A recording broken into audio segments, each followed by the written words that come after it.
গরমের জন্য আমাদের কতগুলো আমল আছে।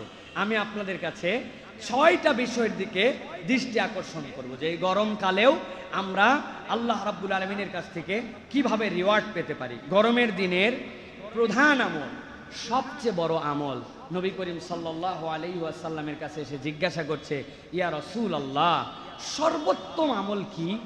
নবী করিম সাল্লাল্লাহু আলাইহি ওয়াসাল্লাম বলছেন, মানুষকে পানি পান করানো। সুবহানাল্লাহ। নবী করিম সাল্লাল্লাহু আলাইহি ওয়াসাল্লাম বলছেন, জাহান্নামে তোমাদেরকে একটা সাদাকা, একটা তোমাদের কবুল ইবাদত, এইটা আল্লাহ রাব্বুল আলামিনের জাহান্নামকে নিভাই দিবে। নবীজি বললেন, আর জানো কি? কবুল ইবাদতের মধ্যে অন্যতম ইবাদত হচ্ছে এক বান্দা যখন আরেক বান্দাকে পানি খাওয়ায়, এই পানি খাওয়াটা একটা আল্লাহর কাছে বড় ইবাদত। সুবহানাল্লাহ। পানি তো সকলের বাড়িতে আছে, আমি তাহলে পানি কেমনে খাওয়াবো? কৌশল অবলম্বন করতে হবে প্রিয় ভাইরা। নবীর হাদিস অনুযায়ী নিজেদের জীবনে আমল করার জন্য আপনাকে চেষ্টা করতে হবে।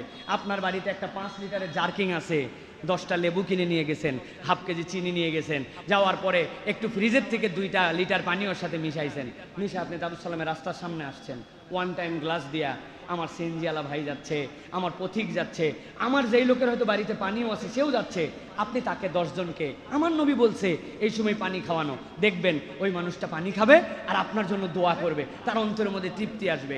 এইটা একটা অন্যতম গুরুত্বপূর্ণ ইবাদত। আপনার বাড়িটা যদি রাস্তার পাশে হয় আর যদি সুযোগ থাকে, বাড়ির মধ্যে থেকে একটা ফ্রেশ পাইপ বের করেন, বের করে একটা কল লাগাই দেন, কল লাগাই ওখানে লিখে দেন এটা বিশুদ্ধ ফিল্টার পানি, আপনি বিশ্বাসের সাথে এই পানিটা খেতে পারেন। হে পথিক, আপনি এটা লাগাই দিয়েছেন, একজন মানুষ একটু পানি খাইলো, সুবহানাল্লাহ, আপনার জন্য সওয়াব হয়ে গেল। আপনার জানলার পাশে ছোট্ট একটু জায়গা আছে, একটা বাটি আছে, বাটিটা বের করে দেন, দিয়ে ওর মধ্যে একটু পানি দিয়ে রাখেন, একটা পাখি এসে খেতে পারে। শাহিন ভাইয়ের দোকানের সামনে কুকুর ঘুরে, আমাদের 18-20টা কুকুর আছে। আমাদের বলতেছে এই জন্য আমার ওয়াইফ প্রত্যেক দিন রাত্রেবেলা এদের জন্য খাবারের ইন্তজাম করে।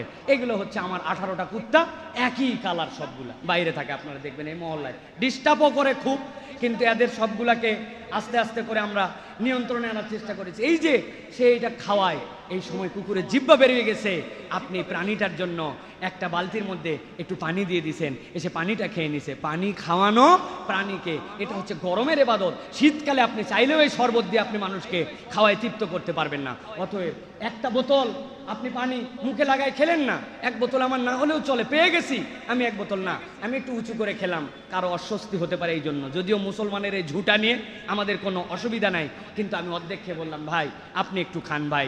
8 বোতল 3 জন মিলে খেলাম, একটা বোতল আমি কিনছি, বাসের সামনে পিছনে কে আছে তাদেরকে আরেকটা বোতল দিলাম, সওয়াব কামাই করার জন্য।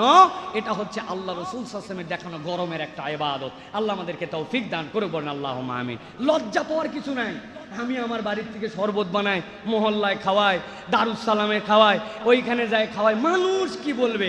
ও ভাই, মানুষ কি বলবে? কিয়ামতের দিনে যাওয়ার পরে এটা হিসাবে আসবে না। আমল নামা কিয়ামতের দিনে কি বলবে, ওটা হচ্ছে আমার মূল বিষয়, ঠিক কি না? অতএব এই গরমের দিনে এটা একটা ইবাদত। 2 নম্বরে নফল সালাত। এই সময় সালাত করতে মন চায় না, যত দ্রুত বের হয়ে যাওয়া যায়। গরম উপলক্ষে মাঝে মাঝে একটু নফল সালাত আদায় করবেন, যে আল্লাহ এই গরমের মধ্যে আমার বিরক্তি, শরীর গরম, কষ্ট, এর মধ্যে আমি 2 রাকাত সালাত আদায় করলাম, গরম এই উদ্দেশ্যে আমি 2টা রাকাত সালাত তোমার জন্য আমি পারফর্ম করলাম, এটা একটা বড় ইবাদত। 3 নম্বর, গরমকে গালি না দেওয়া।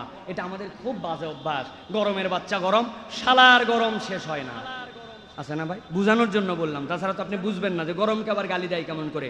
গরম আল্লাহ রাব্বুল আলামিনের সৃষ্টি, ঠান্ডা আল্লাহর সৃষ্টি। তো আপনি যদি আবহাওয়াকে, হাওয়াকে গালি দেন, প্রকারান্তর ওই গালি তো আল্লাহ রাব্বুল আলামিনের প্রতি পড়ে যায়। এই জন্য গরমকে গালি দেওয়া যাবে না, এটাও একটা আমল। যদি কেউ দেয়, সবর করতে হবে, বলতে হবে, বুঝাতে হবে, জোরে ভাই এত অস্থির হয়েছে কি জন্য? যেই তাপমাত্রা 40, এটা তো 60ও হতে পারতো, তো 40 আছে এখন পর্যন্ত, তো সহনীয় আমার আছে, বুঝ দিতে হবে এবং বেশি বেশি ইস্তেগফার করতে হবে। এরপরে আরেকটা আমল হচ্ছে এই সালাতুল ইস্তিসকার, সালাত আদায় করা। এটা গরমের অন্যতম একটা আমল। রাসূলুল্লাহ সাল্লাল্লাহু আলাইহি ওয়াসাল্লাম গরমের দিনে ইস্তিসকার সালাত আদায় করতেন। সালাতুল ইস্তিসকাতে নবী করিম সাল্লাল্লাহু আলাইহি ওয়াসাল্লাম খুব নম্রভাবে যেতেন, বেশি ভালো জামা কাপড় পরে যেতেন না, বিনয়ের সাথে যে আল্লাহ রাব্বুল আলামিনের কাছে হাজির হয়ে যেতেন। এই সময় রাসূলুল্লাহ সাল্লাল্লাহু আলাইহি ওয়াসাল্লাম বেশি কথা বলতেন না, যাওয়ার পর রাসূলুল্লাহ সাল্লাল্লাহু আলাইহি ওয়াসাল্লাম 2 রাকাত সালাত আদায় করতেন, এরপর একটা খুতবা দিতেন, এরপরে আল্লাহর কাছে দোয়া করতেন। যারা মদিনায় যাবেন আপনারা ওই যে মসজিদে গামামা, ওইটা একটু দেখে আসবেন। নবী করিম সাল্লাল্লাহু আলাইহি ওয়াসাল্লাম যেই জায়গায় যাওয়ার পরে ঈদের সালাত আদায় করেছেন, যেই জায়গাতে ওই যে বাদশাহ নাজ্জাশী তার গায়েবানার জানাজা পড়েছেন, আর যখন সালাতুল ইস্তিসকার প্রয়োজন পড়তো মসজিদ নববী থেকে যে ওই জায়গাতে রাসূলুল্লাহ সাল্লাল্লাহু আলাইহি ওয়াসাল্লাম সালাত আদায় করতেন। সুতরাং সালাতুল ইস্তিসকা আদায় করা। আর দুইটা আমলের কথা বলবো প্রিয় ভাইয়েরা, সেটা হচ্ছে গরিব মানুষদেরকে এই সময় একটু ফলমূল কিনে দেওয়ার জন্য চেষ্টা করবেন। আপনি ইচ্ছা করলে 2টা তরমুজ কিনতে পারেন, 3টা কিনতে পারেন, বড় একটা তরমুজ 500 টাকাতে কিনতে পারেন। নিয়ত করছেন যে আজকে 500 টাকা দিয়ে বলে টোলে ভালো ভালো 4টা তরমুজ কিনবো।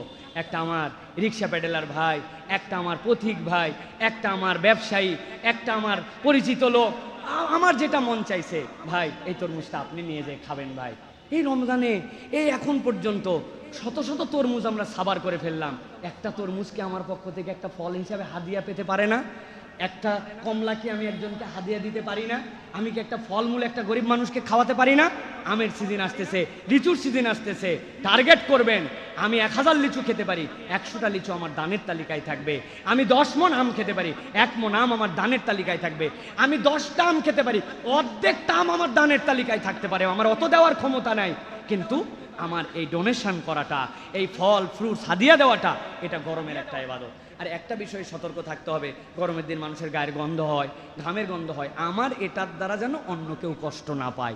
নবী করিম সাল্লাল্লাহু আলাইহি ওয়াসাল্লাম এই দিক দিয়ে খুব সিনসিয়ার ছিলেন, বারবার মেসওয়াক করতেন, নিজের গায়ে সুগন্ধি লাগাতেন, আমার দ্বারা যেন কেউ কষ্ট না পায়। অনেকেই ড্যাম কেয়ার ভাব, উনার গায়ের গন্ধে পাশের লোক দাঁড়াতে পারে না, বেচারির দোষ নাই, উনি নিজে তো গন্ধ সৃষ্টি করে নাই, কিন্তু আমাদের ঘাম থেকে বিভিন্ন থেকে গন্ধ হয়, এখান থেকে আমাদেরকে বেঁচে থাকতে হবে, অপর যেন কষ্ট না পায়। এই আমলগুলা যদি আমরা করি তাহলে আমরা পানি খাওয়ানোর ইনিশিয়েটিভ নেব ইনশাআল্লাহ। মানুষকে শরবত খাওয়ানো, পানি খাওয়ানো। আরে ভাই, আপনার পাশের লোক জানেন বস্তিবাসী দুর্বল মানুষ, ওদের বাড়িতে ফ্রিজ নাই, আপনার ডিপটা অনেক বড়, 10টা বোতল আজকে নিয়ে যাবেন, পানি ভরাবেন, 10টা বোতল বরফ করে রাখবেন, সন্ধ্যার পরে দুপুরে আশপাশে বাড়িতে পাঠায় দিবেন যে খালা আপনার বাড়ির পাশে 3টা বাড়ি আছে, ওদের জানি ফ্রিজ নাই, ওদের তো একটু ঠান্ডা পানি খেতে মন চায়, এই 3 বোতল নিয়ে যান, পানি খাওয়ায় বোতল নিয়ে আসেন, আবার কালকে দিব। মানুষ সোয়াব কামাই করে কতভাবে ভাই, আপনি চিন্তা করতে পারবেন না। কৌশলে আপনার সোয়াব কামাই করতে হবে, এটা সৌহার্দ্য বাড়বে, এটা ভালোবাসার সমাজে প্রতিষ্ঠিত হবে।